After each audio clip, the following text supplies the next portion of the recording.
दोस्तों, राधे राधे, जय श्री कृष्णा।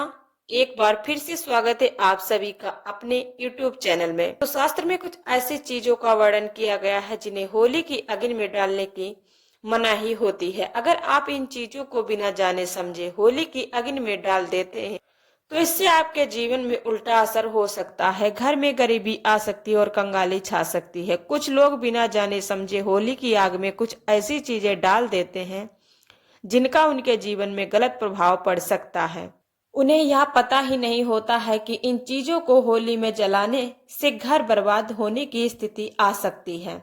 इसीलिए इस वीडियो में हम आपको बताएंगे कि कौन सी चीजें होली की आग में भूल कर भी नहीं डालनी चाहिए और कौन सी चीजें डालना शुभ होता है।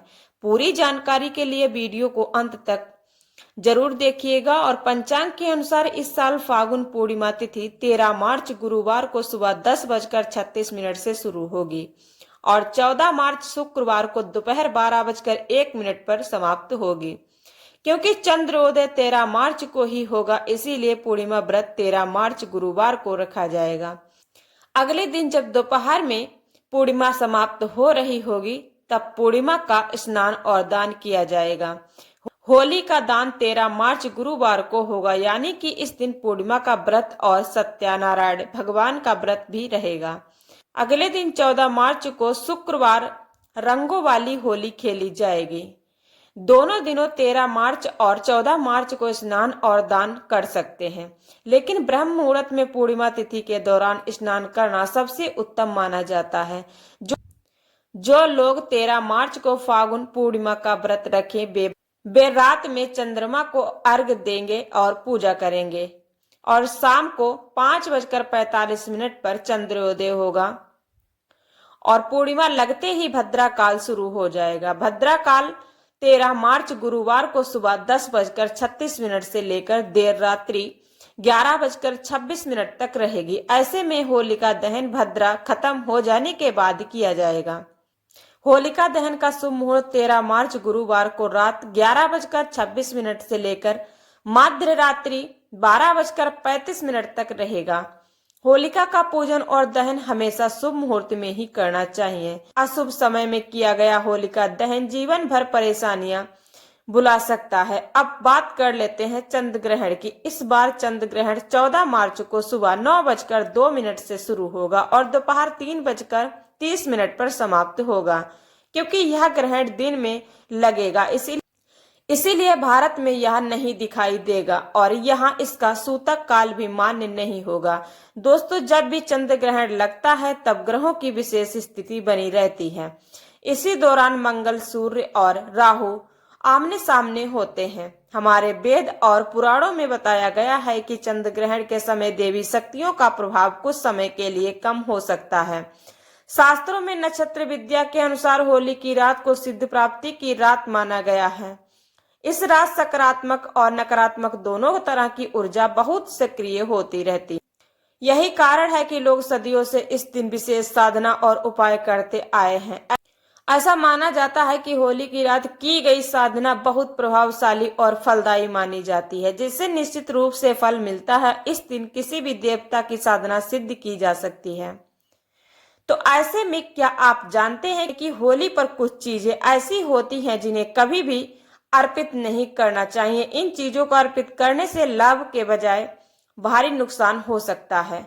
तो आज का यह वीडियो आप लोग के लिए बहुत ही ज्ञानवर्धक साबित होने वाला, इसीलिए इसे अंत तक जरूर देखें। वीडियो शुरू करने से पहले माता लक्ष्मी का आशीर्वाद पाने के लिए कमेंट बॉक्स में जय माता लक्ष्मी अवश्य लिखें, ताकि उनका आशीर्वाद इस होली पर आप तक पहुंच सके। होली के समय अग्नि में क्या डालना चाहिए और क्या नहीं डालना चाहिए, इसको लेकर शास्त्रों में खास निर्देश दिए गए हैं। होली के दहन के वक्त कभी भी टूटा हुआ या खराब अनाज नहीं डालना चाहिए। ऐसा करने से होली माता का आशीर्वाद बल्कि श्राप मिल सकता है। पूजा पाठ में हमेशा संपूर्ण और शुद्ध वस्तुओं का ही उपयोग करना चाहिए, क्योंकि अधूरी चीजों से अधूरा ही फल मिलता है। जब आप होली की अग्नि में अनाज अर्पित करते हैं तो ध्यान रखें कि उस पर हरे भरे पत्ते जरूर रखें। इससे पूजा का प्रभाव और भी अधिक शुभ होता है। इसीलिए हमेशा शुद्ध और संपूर्ण चीजों का ही प्रयोग करें, ताकि जीवन में खुशहाली और सकारात्मकता बनी रहे। होली के दिन के समय घर में गन्ना लाना भी भूले ना और इसकी संख्या 2 या 5 या 7 या 11 या 21 होनी चाहिए, लेकिन 3 नहीं। ध्यान रखें कि पानी वाला नारियल अग्नि में नहीं डालना चाहिए, क्योंकि इससे पाप का भागीदार बन सकते हैं। हमेशा सूखा नारियल ही होली की अग्नि में अर्पित करें। सूखा नारियल अर्पित करने से पहले पूरे परिवार से उसे स्पर्श कराएं। इससे होली माता का आशीर्वाद प्राप्त होता है और कष्ट दूर हो सकते हैं। होली माता को घर का बना भोग बहुत ही प्रिय है, इसीलिए जो पकवान आपने घर पर बनाए हैं उन्हें होली माता को जरूर अर्पित करें। खासकर गुजिया चढ़ाते समय ध्यान रखें कि उसकी संख्या 3 नहीं होनी चाहिए। आप 2 या 11 या 21 गुजिया अर्पित कर सकते हैं, लेकिन 3 कभी नहीं अर्पित करनी चाहिए। अग्नि में गाय के गोबर से बने उपले, हरा चना, गेहूं की ताजी बालियां या फल अर्पित करें। इससे घर में अन्न की कभी कमी नहीं होती। जब आप बालियां अर्पित करते हैं तो सुनिश्चित करें कि वे ताजी और हरी भरी हो। सूखी टूटी हुई बालियां चढ़ाने से पाप लगता, इसीलिए होली की अग्नि में हमेशा शुद्ध और संपूर्ण चीजें अर्पित करें, ताकि होली माता का आशीर्वाद आपके साथ हमेशा बना रहे और आपके जीवन में सुख शांति का वास हो। शास्त्रों के अनुसार यदि मासिक धर्म चल रहा हो तो होलिका दहन की पूजा किसी और से करवाई जा सकती है। पूजा वैसे ही करनी चाहिए जैसे हमेशा करते आए हैं, लेकिन इस दौरान आपको होलिका दहन के पास नहीं जाना चाहिए। आप दूर से ही दर्शन करें और पूजा का फल अवश्य मिलेगा। होलिका दहन में चावल के बने पापड़ और कच्चे चावल अर्पित करने से घर में धन की प्राप्ति होती है, गरीबी दूर होती है। और पापड़ आपने बनाए हैं उन्हें होलिका दहन की अग्नि में अर्पित करें, इससे घर में कभी भी धन की कमी नहीं। माता को भोग लगाने से पहले गुजिया को जूठा ना करें और पूजा के बाद उसका सेवन करें। हमें यह भी याद रखना चाहिए कि गुजिया का भोग माता को लगाने के बाद कन्याओं को भी गुजिया खिलानी चाहिए और उन्हें दक्षिणा देनी चाहिए। इससे नव दुर्गा और माता रानी का आशीर्वाद प्राप्त होता है। इसी तरह गाय माता को भी इस दिन भोग अवश्य अर्पित करें। गाय को गुजिया और मीठे पकवान खिलाने से सुख समृद्धि कई जन्मों तक बनी रहती है और सभी देवी देवताओं का आशीर्वाद प्राप्त होता है। अगर इस दिन कुछ नहीं कर पाए तो कम से कम गाय माता को भोग जरूर अर्पित करें, इससे होली माता का आशीर्वाद सदा बना रहेगा। होलिका दहन के बाद अगले दिन होली की राख को घर लाकर पूरे परिवार के मस्तक पर उसका टीका लगाएं। इसे काले कपड़े में बांधकर घर में सुरक्षित रखें। यदि छोटे बच्चों को नजर दोष लग जाए तो उसके माथे पर होली की राख का टीका लगाएं।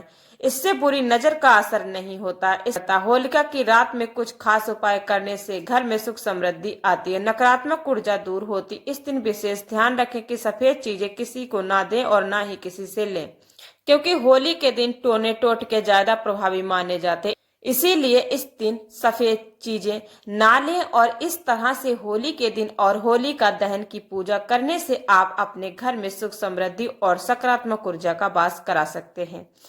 वेद और पुराणों के अनुसार होली खुशियों और प्रेम का पर्व और इसे बेहद सम्मान के साथ मनाना चाहिए। इस दिन मांस और मदिरा का सेवन बिल्कुल नहीं करना चाहिए। जो व्यक्ति होली के दिन मांस और शराब का सेवन करता उसे अगली योनि में कुत्ते का रूप मिलता है और वह कई जन्मों तक कष्ट भोगता है। शास्त्रों में कहा गया है कि भगवान श्री कृष्ण को होली का पर्व बहुत प्रिय है, इसीलिए इस दिन हमें कोई ऐसा कार्य नहीं करना चाहिए जिससे भगवान श्री कृष्ण नाराज हो जाएं। इस दिन गाली गलौज से बचना चाहिए, बड़ों का सम्मान करना चाहिए और देर रात तक सोने से भी बचना चाहिए। होली के दिन पति पत्नी को संयम रखना चाहिए और ब्रह्मचर्य का पालन करना बहुत जरूरी होता है। होली के रंग नकारात्मक ऊर्जा को दूर करने का काम करता है, इसीलिए जो व्यक्ति सच्चे मन से होली खेलता है उस पर होली माता का आशीर्वाद सदा बना रहता है। अगले दिन अपने घर के मुख्य द्वार पर आम या अशोक के पत्तों से बना बंधन बार जरूर लगाएं। वस्तु के अनुसार यह बहुत ही शुभ माना जाता है। घर के दरवाजे पर बंधन बार लगाने से सकारात्मक ऊर्जा आती है, नकारात्मक शक्तियां दूर होती हैं। शास्त्रों के अनुसार होली के दिन तुलसी के पौधे को भी बहुत शुभ माना गया है। इस दिन तुलसी का पौधा लगाकर उसे अपने ड्राइंग रूम या हॉल में रखना चाहिए। मान्यता है कि जहां तुलसी का पौधा होता है वहां हमेशा धन और समृद्धि बनी रहती है। वास्तु के अनुसार होली के दिन धातु से बने कछुए को घर में रखना बहुत शुभ माना गया है। कहा जाता है कि धातु का कछुआ घर में सकारात्मक ऊर्जा लाता है और धन की और धन की आवक को बढ़ाता है। इसीलिए होली के शुभ अवसर पर धातु का कछुआ घर में लाना चाहिए। इसके अलावा होलिका दहन रात उसकी राख को लेकर घर के हर हिस्से में छिड़काव लगाना चाहिए। इससे घर की नकारात्मक ऊर्जा समाप्त होती है और सकारात्मक ऊर्जा का संचार होता है। होली के दिन घर के मुख्य द्वार पर बंधनवार जरूर लगाएं। यह भी वास्तुशास्त्र में बताया गया है कि पूर्णिमा तिथि माँ लक्ष्मी को प्रिय होती है। लक्ष्मी माता का आशीर्वाद हमेशा बना रहता है। होली का पर्व पवित्र और शुभ होता है। इसे सच्चे मन और श्रद्धा से मनाना चाहिए। जो लोग होली का त्योहार और सच्चे मन से नहीं मनाते हैं वे भगवान श्री कृष्ण के आशीर्वाद से वंचित रह सकते हैं। अब बात करते हैं कि होली के दिन कौन सी चीजें दान नहीं करनी चाहिए। अगर आप चाहते हैं कि माता लक्ष्मी का आशीर्वाद आपके घर और परिवार पर बना रहे, शास्त्र के अनुसार होली के दिन सुहागिन महिलाओं को बिंदी, सिंदूर और अन्य श्रृंगार की चीजें दान नहीं करनी चाहिए। ऐसा माना जाता है कि पति के लिए हानिकारक हो सकता है, क्योंकि इस दिन नकारात्मक ऊर्जा समाप्त होती है और सकारात्मक ऊर्जा का संचार होता है। इसके अलावा वस्त्र दान करना आमतौर पर पुण्य का कार्य माना जाता है, लेकिन होली के दिन, खासकर रंगों वाली होली के दिन, वस्त्रों का दान नहीं करना चाहिए। वास्तुशास्त्र के अनुसार होलिका का दान करने से व्यक्ति की सुख, समृद्धि और खुशहाली प्रभावित हो सकती है। वास्तुशास्त्र के अनुसार होलिका दहन के दिन पैसों का दान नहीं करना चाहिए। ऐसा करने से आर्थिक स्थिति पर नकारात्मक प्रभाव पड़ सकता है। होली के दिन भगवान नरसिंह की तस्वीर भी घर लाकर रखें। इस तस्वीर को घर में लगाने से विपत्तियां दूर होती हैं और दुर्घटनाओं का योग समाप्त होता है। भगवान नरसिंह की मूर्ति घर में रखने से घर में धन की बरसात होती है और आशीर्वाद प्राप्त होता है। ध्यान रखें कि विष्णु भगवान के क्रोध रूपी चित्र ना लगाएं, क्योंकि यह वास्तुशास्त्र के अनुसार शोक का कारण बन सकता है। इसके बाद 11 गोमती चक्र लाकर होली से पहले माता लक्ष्मी की पूजा करें। इन्हें लाल वस्त्र में बांधकर तिजोरी में रखें। इससे घर में धन में वृद्धि होती है।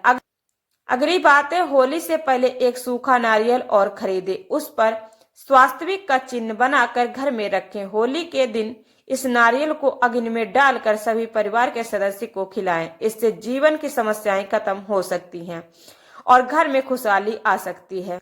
चलिए अब जान लेते हैं होलिका दहन के दिन किए जाने वाले कुछ रामबाण उपाय के बारे में। कभी कभी हमें लगता है कि हमारे बनते बनते काम अचानक बिगड़ जाते हैं और आखिरी समय में कोई न कोई अड़ंगा लगा देता। ऐसे में समझा जाता है कि शत्रु बाधा का असर हो सकता है।